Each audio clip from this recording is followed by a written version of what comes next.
And now, Alan DePietro's High School Football Player of the Week. Well, good morning, everyone, and welcome to the High School Player of the Week and Week 1 of the playoffs here in Ohio. Now, if you, like me, were among the 7,000 or so who witnessed last Friday's Berea Mid-Park game, you got to see the ugly side of high school sports. 3 players ejected from the game. No congratulations among players at game's end because both sides were still hot under their helmets. And the handful, and I emphasize handful, of bad-mannered, poor losers from the Mid-Park team who behaved like infants before boarding their bus was as disgraceful an act as I've seen in watching 45 years of high school football across the eastern United States. It was shameful, ill-mannered behavior after the game. Now to the better side of high school football. Did you know we have a school in our viewing area where the head coach mows and cares for the football field during the summer? Where players not only pay $40 each to play, but also must buy their own jerseys. They come from tiny Fairport Harbor, and so does our Player of the Week.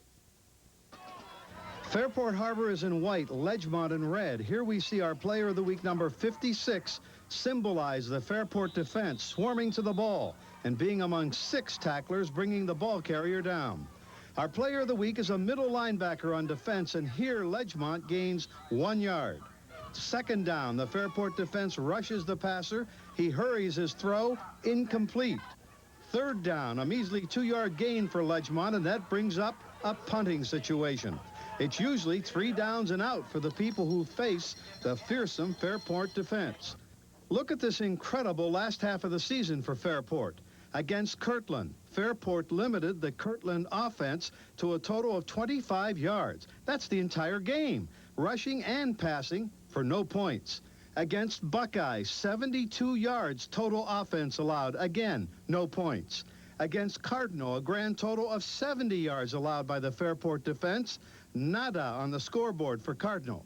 Against Berkshire, can you believe it? Minus 1 yard allowed by Fairport Harbor and another shutout.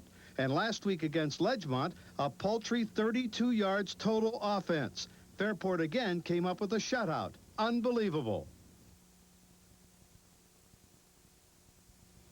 Our Player of the Week is 5 feet 11 inches, 190 pounds, a center on offense, and a middle linebacker on defense. Todd McMahon, a senior from Fairport Harbor, Harding High School. Todd, we're going to call you Mean Man McMahon. Congratulations for this great season, really, 9-1, and for the first time ever, Fairport Harbor into the playoffs. How do you guys feel about that? Oh, it's really great for the school, and it boost of confidence in everyone. Everyone's in a up mood. The school's all behind you. You get teachers all enthusiastic, and the town, it's all behind you. They back you 100%. Well, we're going to tell a little bit about Fairport Harbor Harding is, first of all, Division 5, which to folks out there is the smallest size school in the playoffs. Tell us how many boys you have in your top 3 grades and how many play on the football team. There, in the top 3 grades, there's 50 boys, and on the team, it started off with a high number. It started about 35, but as it went on, we cut out the kids that couldn't handle it, and it's down to 27 now. So 27 out of roughly 50 boys are playing football. Yeah, and then and you have a band, I understand. Yes, the band, our band's backing us up 100%. Who's in the stands then, if everybody's out of we got people from all over the place. We have a player, Brandon Felger. He has a crowd of over 100 people all the time, and many relatives, and the band's always cheering us on. Coach Kessling tells me this is the most dominant defense he's seen in 16 years of coaching high school football, and he gives credit to workouts in the weight room and your assistant coach. We got something here, by the way. Yes. Your assistant coach is? Mr. Wayman. And during the off season, he was always in the weight room with us, always pushing us, and he set an example for us, Mr. Wayman and Mr. Loback. We see him working out, and it gives us an incentive to do so. You brought something to show our audience here. Now, this is what you guys spent time in school fooling with a computer, right? What's it say? Tell us what this says. Welcome to Mr. Wayman's neighborhood. Can you say negative yardage? And that means during the game, Yeah. don't let anybody go anyplace. That's right. Well, that's an incredible record, and Mr. Wayman is on your case all the time about negative yardage. Yes, he said, we got to get a goose egg. Coach says the defensive front four can press 300 pounds each. The team has good athletes who are quick and hit hard. How did you handle Ledgemont, who had kids 270, 290 pounds? Our front four, which is Matt Thompson, Joe Recipko, Nick Toth, and Mike Botigi, they're all very strong. But when you go up against a guy that's 280, 6'5", just get into his gut, good football position, you can drive him anywhere. And if the bigger they are, the harder they fall.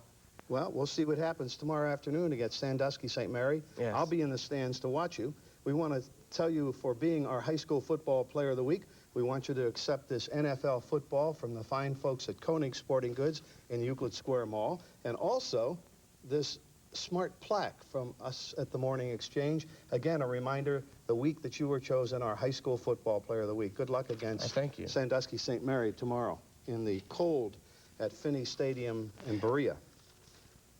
We're going to go football crazy this weekend, see as many games as some fans probably see in a half season or so. We'll tell you all about it next week on the High School Player of the Week. Two big-time school champs, Cleveland St. Ignatius and first time in the playoffs, Lakewood, both 8-2 square off tomorrow night. I would not be surprised if Lakewood pulled an upset here. Euclid, which is undefeated, will take on Berea, which is 8-2. Euclid should win this on the field, but will lose the Battle of the Bands. Surprising Barberton, which is 9-1, takes on 7-2 Toledo St. John. Barberton should win this game. Massillon Washington, 8-2, takes on a tough Akron Ellett team, which is 9-1. Massillon should win this, and I look for a close game here.